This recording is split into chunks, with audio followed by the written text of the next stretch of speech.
Hey guys, welcome to Agent After Hours. I am here with Joe Tucker today talking about investment properties and how you got into real estate. So give me a little rundown on what made you, so you went from investor first, right? Yes, been an investor for 14 years now. Okay. First property I ever bought, I was still in college, and Nice. my parents told me as long as I was in college, I had a place to stay. So I bought a house and stayed at home and rented it out. And then I paid on that, got an equity line, bought a second house, and finally moved out. Nice. So that's where I kind of got started. How did you, take some cojones to say I'm going to buy my first property when you're in college? Yeah, I was working full time. I was going to college part time. Realized that college wasn't really where I wanted to be. Sold my motorcycle, sold some things, and was like, all right, let's go get a house. So bought that house. Like I said, rented it out. Waited 6 months, got an equity line, and turned around and bought another one. Love it. So Leverage. Kind of paying for one and paying for a little bit of my second one. Yeah. So from there, you just kept rolling, doing Yep. more and more. Another equity line. Got hooked up with a guy I worked with. We did our first flip. Okay. We didn't know anything about anything. Like, he was the type of guy that he didn't care. Let's just try it, and if we got to pay somebody later to fix it, oh well. Yeah. And some of it we paid, and some of it we got through it. And then sold that house. He stayed working, took his money, bought him a house, nice house for himself, and moved his family to somewhere else. I just kept rolling that and did more flips. We got to a point where we started buying rentals. Had up to 4 single families and 2 multifamilies at one time. Wow. On the side was still trying to flip, but slower. Sure. Got into some partnerships, did some things with some guys, and then we sold all of our rentals. So we're back to only flipping now. Nice. And then Let me back up. Yep. Why'd you sell the rentals? price was right. Perfect time. Yeah, perfect time. We paid off a lot of debt. Sure. Because, we acquired a lot of debt over grabbing all these rentals over the years. Right. Then we were able to sell, pay off debt, pay off part of our house and our wedding and things like that over the years that we Yeah. had saved in the sitting back there still. Well, I think I told you I'm not a good property manager. Like that's not what I enjoy doing. Yeah, I did. I had good tenants. I was lucky, and I definitely say single family homes was where it was at for me. Sure. I hated my multis. Yeah. Part of it because, one, I never put the work in it to get them right. Yeah. You had to get them rented because you had to make money. Right. Well, then you had the problems that were coming with not getting them right first. So having multiple people under the same building was not for me. We had a commercial space that was great, but my single families were great. And if I owned them each, 3 of them for 10 years apiece, I only had 4 tenants total between all 3 homes. Okay. And that was over combined 30 something years of renting. When you add it all up. So it was great. We did really well there. And then, you had a little bit of headaches here and there, fix this, whatever. Oh, yeah. But if you managed that money to, put a little aside, it wasn't too bad. So what do you look for when you're looking for flips? Because obviously it's a super competitive market right now. I've learned now I do more. I try to buy better. When we first got started, me and my buddies were buying stuff for 10, 15, 20 grand. Yeah. And putting 80 in it. Right. And that was with us working. We were working in it. We'd work all day and then go work from 3 to midnight on that house. Sure. Because we had to. It was a necessity. I was picking up Romex last night. Yeah. So it was necessity. Once we got into it more and started making more contractor contacts and things like that, we started trying to buy better and then just sub it out. We got to the point where, we can struggle at night, 5 days a week and on weekends, or Right. we can pay this guy a little bit more money and done it's done in faster. a week. Yeah. And you're back on the market and you're sold and you're on to the next. Yep. We really started buying better, spending more, and everybody's spending more money now. Yeah. Because the deals just aren't where they were before. Well, contractors are more expensive. Materials are more expensive. I just got a quote on a roof on what I'm doing, and I was like, wait, what? You just Yeah. did one for me like 6 months ago. Yep, and everything's different now. Yep. Now, I will say, too, the good thing is the housing market is adjusted with it. Sure. You're spending more, but you're getting more. Right. One thing we really look at, we try to a third. So buy it for $50,000, put $50,000 in it, and hope to make $50,000. That's Yeah. kind of our goal. Love Don't always hit it. Right. Sometimes you hit it more. But if we can keep it around that area, we feel like it's a pretty good deal. Heck yeah. So tell me at what point did you decide, like, hey, I want to make the transition into real estate, get my license? And how has that affected not only your flip business, but how is, obviously it's grown, your Yeah. personal business. Yes. So give me a little insight on that too. I've been in real estate for 15 years, so Sure. I kind of knew the ins and outs. I never looked into it, and the only reason I didn't, I'm like, I don't want to go to school. Yeah. I don't want to go sit in an office. I don't want to go to team meetings. Just and want to do your answer thing. phones. Yeah. And actually, a guy we just talked to, Kyle Art, we knew each other from football. He's like, Kyle knows everybody. yeah, so we started talking, and he's like, yeah, the team I'm on where we work, there's no team meetings. You do Yeah. your own thing. You're really an independent contractor. The broker and the team is there if you need us, but ultimately you don't have to do what you don't want to do. Then he also told me, like, you can do your schooling online. I'm like, I ain't got to go sit in a class. He's like, yeah, you do it online. Get it done in a couple months. I got online. I think I got my stuff done in like 2 months. Took my test, failed the first time, did it again, passed the second time. Sure. And then now it's kind of grown into about half of my business. I spend about half time investing, half time in real estate. So it turned into something I didn't expect. Yeah.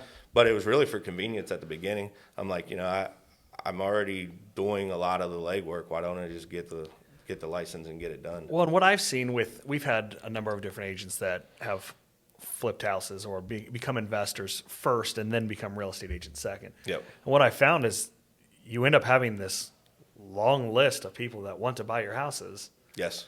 I mean, they see your sign out front and they're like, oh, it's one of those. Yeah. And so I was watching the guy last night and it was talking all about branding. It's like, hey, as soon as you buy that house, put your sign out front And let people know. and let people know that it's Paragon Partners. And you want to do, when you start doing things properly, you want to put that out there. Now, I think some guys are like, oh, I don't want the city to know I'm working and all that. Like, No. pull your permits and do it right. And you want everybody to know you're working. Right. Because for 3 months, you're telling people, one, here comes a great house. Two, if you got a house you want to sell, call me up. I'm ready to go. Yeah. And I think that, in the beginning, everybody's it's taboo, like, oh, I don't want everybody to know I'm working on this. Like, no, you want everybody to know you're working on this. Yeah. And you want everybody to know this is what we do for a living. It's definitely something that I've learned the branding side of it is important. Yeah. And letting people know that it's out there. Absolutely. And again, you've got an opportunity that a lot of agents don't because you're producing inventory, Yeah. which is cool. Like, hey, this one, sorry you didn't get this one, but Got another one. I've got coming. another one coming up in 60 days. So Yeah, you I can mean, hold on. we just bought a house that we were planning on renting. Me and my wife swore we were going to rent it. We were going to get back into rentals. And there's a house across the street that goes up for sale when we first buy it. And an agent I know was like, hey, what are you doing over there? I said, oh, working on this house. He's like, oh, what are you going to do? I'm renting it. He said, what are you doing? Why are you renting it? Sell it. I'm Yeah. like, all right. He said, can I take my people through it? So I'm literally just cleaning a house out, and he's coming over. Like, can I see this? Yeah. He brought 3 people through it in 3 days. Perfect. And I haven't even started on it, but people seeing that we're going to be on it, and they're like, oh, that's a good product. Let's go see what it is. And right now you get on it before everybody else gets to it. You got a leg up. We've done that a lot where people will call, and that's the other side of you asked about why get into it. People will call me and say, hey, I want to sell this house. Can you help me? And I'm like, no, I don't sell houses. Right. But people just equated me with real estate. So, or they'd say, hey, this house is for sale. Can you get me in it? Can you get me information? I'm like, no, but I can refer you to somebody. And then I'm sitting here thinking, I'm just giving Throwing everything away, away. Yeah, like, why not do this? So once I found out how easy the process was, not easy being an agent, but easy the process of becoming an agent. Sure. That opened my eyes a little bit. Absolutely. So now that you've been doing this for a while, what would you tell somebody that's maybe an investor now looking to get into real estate, or somebody that is in real estate and isn't into investing? Kind of a 2-part question. I would selfishly, I'd say don't do it. Leave it all for us. Yes. I would say do it. I mean, Yeah. People ask me right now, should I buy a house or should I invest or should I buy a rental? I'm like, yeah. It doesn't matter when it is. No. There's highs and lows in the market, Sure. and it's just like anything else. But if you buy right and the numbers make sense, they make sense. Do it. It's that simple. So, the only thing I tell people is, like, the longer you wait, the less you make. Yeah. So, you could sit there and say, well, I'm going to wait till the market corrects and goes back down. Well, what if it doesn't, one? And two, in the meantime, you're not making anything. Market corrects, rates go up. Like, there's a lot of A variables. lot of factors, yeah. Like I said, when prices of materials went up, so did the prices of the house. So Right. it adjusts for itself. But I tell people, especially an investor who wants to become an agent, that one's a little different. I think that if you enjoy investing, agent can add to that. It can also become more of a side gig or become a career. Right. But if you're not looking for another career, then I don't know that there's a lot of people say, oh, you're an agent, you get the first access. I'm like, no, I don't. No. It doesn't matter that I'm an agent. I don't see things before you do. Networking will get you there, and you don't have to be an agent to do that.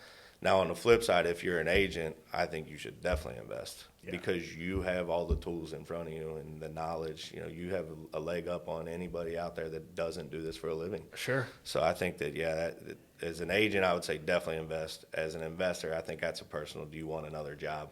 Because it's work. I mean, you got to hustle. So. Well, and I think I told you, we got out of all of our rentals, got out of flipping because we lost money in the last one we did. Mm-hmm. And I've been there before. And we said, let's just take a break. And so we did. And we bought a place down at Norris and made it a short-term rental. And that's been great because I don't have the headache of long-term tenants and not paying rent on time. And I haven't done that. We started to, and we had a place, but COVID hit. Yeah. We literally had it furnished. We had it listed. Wow. And like the day that we listed it, the next Monday, COVID hit. Jeez. And we're like, all right, well, so much for this. We rented it with a long-term tenant Sure. and called it a day. So the question I got for you is, now that you're in it and it's far away, how's that management process been? You got to find a cleaning lady. You got to do turnovers quickly. So we found that there's 3 to 4 key people that you need in order to make a short-term rental work. First one's cleaning crew. Yep. They've got to be reliable. We are in cleaning crew number 3. Yeah. My first one had a meth problem. My second one was a full-time nurse, so I went complete opposite. But it wasn't her full-time gig, so it was hard for her to kind of keep up. Yeah. Now we are with a cleaning company that manages 125 units, and they own a laundromat. So perfect. They are awesome. Very happy to be working with them. HVAC plumbing, or the plumbing's a big one. If you get a backup, like I need somebody out there now. AC goes out in the middle of summer down in Tennessee. It's hot. You can't tell a tenant or a renter that, hey, sorry about your luck. Go outside. And then the handyman. Yeah. Sean's our handyman down there and makes our life a lot easier. That's the hard one to find, I feel like. Well, and he's done it right. Like, he's a smart guy, and he's like, hey, you want me to take care of your hot tub? It's this much a week. Mm-hmm. You want me to take care of your propane? It's this much a week. It's a service. Yes. And so it's not a call on demand kind of thing. It's a scheduled maintenance type But deal. because and he takes care of our dock and everything. Mm-hmm. So, like, we pay him a lot per month, but it's worth it because now I'm not getting the phone calls on, hey, we're out of propane. And if you are, Sean will get it out there in like a half hour. So do you use a property manager per se? Nope. Okay, you guys are we manage everything ourselves. Obviously you run through Airbnb and stuff like that. Verbo's the big one down there, which is weird because everywhere else I always rent Airbnbs, but down there, like 95% of our bookings are Verbo. Okay, it's weird that that market, It is. There's other places that are like that too. Sure. We went to Denver and Verbo. We couldn't find nothing on Airbnb, but Verbo was perfect for what we wanted. But that was one thing that we haven't really done. I haven't done any out of town investments. Yeah. And you gotta, like I said, you gotta build that team down there because I got the team up here. Sure. But I can't send my plumber to Burnside, Kentucky, where we got our other house. Well, if you find something on Main Strassi, let me know because I'd love a short term down there. Okay. Yeah. But no, it's I love everything about real estate, whether it's investing or short term rentals or just being a broker. Talk to me about, you mentioned networking, and I know you do quite a bit of networking. Yep. So tell us what works for you and how that's helped spread your brand. The first thing I'll say is that's the key in any walk of life. I tell my 17-year-old it's not about what you know, it's who you know. You can know everything in the world, but if you don't know the right person to get in front of, it doesn't matter. And I'm not saying don't get your education. You should do that. Sure. But if, like I said, you can be brilliant, but if you haven't met the right person to get your foot in the door or introduce you to me to you, then it doesn't matter. You're never going to get there. So big thing I do, networking of get some outside of real estate niches. Like I'm the president of the Northern Kentucky Youth Football League. That's how I met Kyle Art. Yeah. That's how I've met. I grew up in Dayton, Kentucky. I went to Dayton High School. I haven't left my hometown. So you have to find ways to get out of your own sphere, your own circle, and find something you enjoy, Right. and then turn that into your work. And like the Northern Kentucky Football League is 3,000 families. And, I've met guys. Not a bad network to be in. Yeah, and I've met like all these guys that are, attorneys and restaurant managers and all these guys that we work closely with to run this league that we all enjoy and we're passionate about. But then we also like, hey, we can send some business your way and back and forth. And I've sold guys in the league's houses, and Sure. Kyle got me a job as an agent in the beginning. So I think, one, take what you already have. And you may not think that all that applies to my job, but it really does. You can find a way to spin it and use it. The other thing that we do a lot, I talk to anybody about real estate, but especially people in the business. Like, I love talking to other agents. They're like, why would you talk to other agents? That ain't getting you nowhere. Because it makes the deal way easier. Yeah, 3 months, absolutely. 6 months from now. Yeah, if you got a good working relationship, you're all here to the same thing. We're here to sell the house. Yeah. That's for our clients, that's for the buyer, and that's for us. So the ultimate goal is to get it sold. We just got to figure out the terms that work for everybody to get it through. Yeah. Investor meetings. I've also started looking more into, like, I don't want to say teaching services, but telling people like, hey, dude, if you got questions, call me. I'll help you through it, because that guy is eventually going to be able to return a favor to you down the way. People like wholesalers. People get a bad taste in their mouth about wholesalers. There's a spot for them. Oh, yeah. They do the legwork for me. I don't mind throwing them a few more bucks over Not at all. asking to get it. I don't always find them, and they did. Yeah. So great. So I think that you just really gotta use there's always a use for someone. Utilize your resources. Yeah, and not everybody's going to be a direct client, but they can get you to a client, or they can get you to that next flip opportunity, rental opportunity, whatever it may be. So Awesome. Just talk to people. A lot of people are afraid to go introduce yourself. You can't do that. No. Yeah. No, everybody's it's funny because I've got some friends that are, I don't want to say like C-level exec kind of friends, but I've talked to them about like, hey, I don't know what to say when I go talk to this other C-level exec, and it's like, they're just a person. Yeah. It's like, oh yeah, when you put it that way, like, hey, they could have had a shitty morning too. Absolutely, yeah. But at the end of the day, that guy, he still goes and drinks a beer on the weekend and goes fishing or whatever, goes on his boat. Yeah. There's something you guys have in common. Right. You know what I mean? Oh, and I tell people when they go on listing appointments, find what you have in common. There's one thing that you have, whether it's, your love for fishing or your disdain for a sports team. Like, it doesn't matter. And usually walking in a house, you can find that thing. Exactly. You know Look around and be observant. Yeah, and it's an icebreaker. You know what I mean? You don't have to you don't want to go in there 100%. My job is to sell your house. No. Because then they're like, there ain't no connection here. I had clients years ago. I had never met them. They were a referral from a friend. They got in my car, and I was like, this is kind of awkward. And then we started talking, and that we ended up both being big foodies. And so we talked about food for like 6 hours. Yeah, And it's like, if you can do and you've talked about food for 6 hours, and along the way you sold a house or bought a house or whatever it may be. Exactly.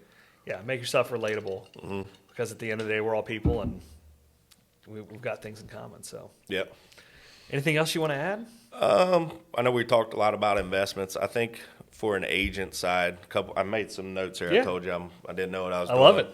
But one thing that I've learned is, one, don't pigeonhole yourself. People say, oh, you do investments. Well, I do. But I also sell single-family homes. I help people with rentals. I don't want people to think, oh, he's just the investment guy. No. But I think that is probably my niche that I've carved out, and it's great. It's been awesome. The other thing I would say, if you're an agent, want to work with investors, is build those relationships with the handful of investors that really work. Because just going out there and meeting 100 investors and saying, oh, yeah, I'll add you to my list and all this stuff, you ain't getting anywhere with that. And there's investors are smart enough to know if you sent it to me, 3 other people already seen this thing. Yeah. So I have a couple, 2 to 3 guys in flips. I have 2 to 3 guys in rentals, 2 to 3 guys in looking for like a commercial space, whatever. And I just stick to that. Grow those relationships that are going to be residual and coming back. I see some guys out there that just they want to appeal to everyone.